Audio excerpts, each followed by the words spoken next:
ಕ್ರೈಸ್ತರು ಕೈ ಎತ್ತರ ಹುಡುಗ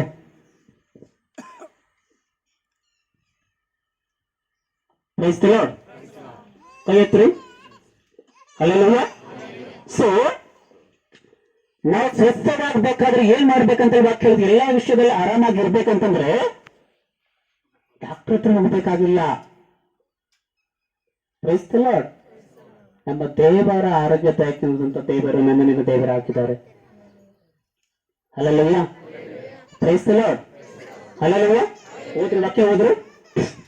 ಈಗಿರಲು ಹಾ ನೀವು ಸ್ವಸ್ಥವಾಗಬೇಕಾದರೆ ಹೀಗಿರಲು ನೀವು ಸ್ವಸ್ಥವಾಗಿರಬೇಕಾದರೆ ಅಥವಾ ಸ್ವಸ್ಥವಾಗಬೇಕಾದರೆ ಅಥವಾ ಆರೋಗ್ಯವಂತರಾಗಿರಬೇಕಾದರೆ ನಿಮ್ಮ ಪಾಪಗಳನ್ನು ಒಬ್ಬರಿಗೊಬ್ಬರು ಅರಿಕೆ ಮಾಡಿಕೊಳ್ಳಿರಿ.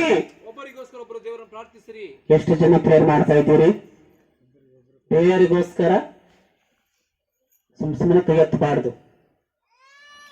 ದೇವರೇ ಅವರ ಜೀವಿತ ಚೆನ್ನಾಗಿರ್ಲಿ, ಅವ್ರ ಬದುಕು ಚೆನ್ನಾಗಿರ್ಲಿ, ಅವ್ರ ಬಾಳು ಚೆನ್ನಾಗಿರ್ಲಿ, ಅವ್ರ ಖುಷಿಯಾಗಿರ್ಲಿ, ಅವ್ರ ಸಂತೋಷವಾಗಿರ್ಲಿ ಎಂಬುದಾಗಿ ಎಷ್ಟು ಜನ ಪ್ರೇಯರ್ ಮಾಡ್ತಾ ಇದ್ದೀರಿ? Praise the Lord.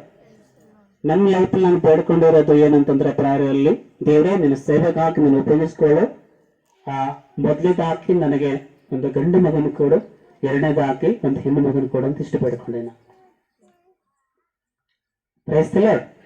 Hallelujah. Praise the Lord. ಅದೇ ರೀತಿಯಾಗಿ ಕರ್ತನು ನಮ್ಮನ್ನು ಅದ್ಭುತವಾಗಿ ಆಶೀರ್ವದಿಸಲ್ಪಟ್ಟಿದ್ರು.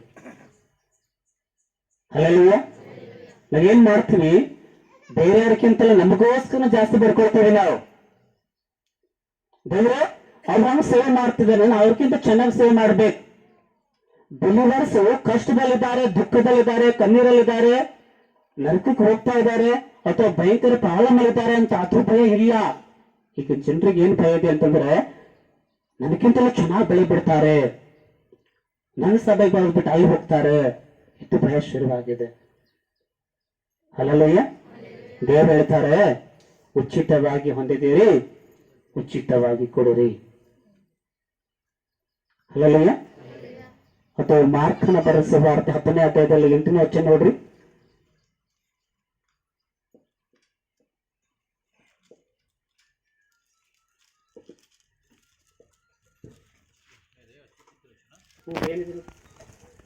ಬಳಿಕ ಆತನು ಅವರನ್ನು ಕಳಿಸಿಬಿಟ್ಟು ಕೂಡಲೇ ತನ್ನ ಶಿಷ್ಯರನ್ನು ಕರ್ಕೊಂಡು ದೋಣಿಯನ್ನು ಹತ್ತಿ ದಲ್ಮನೂತ ಸೀಮೆಗೆ ಬಂದನು.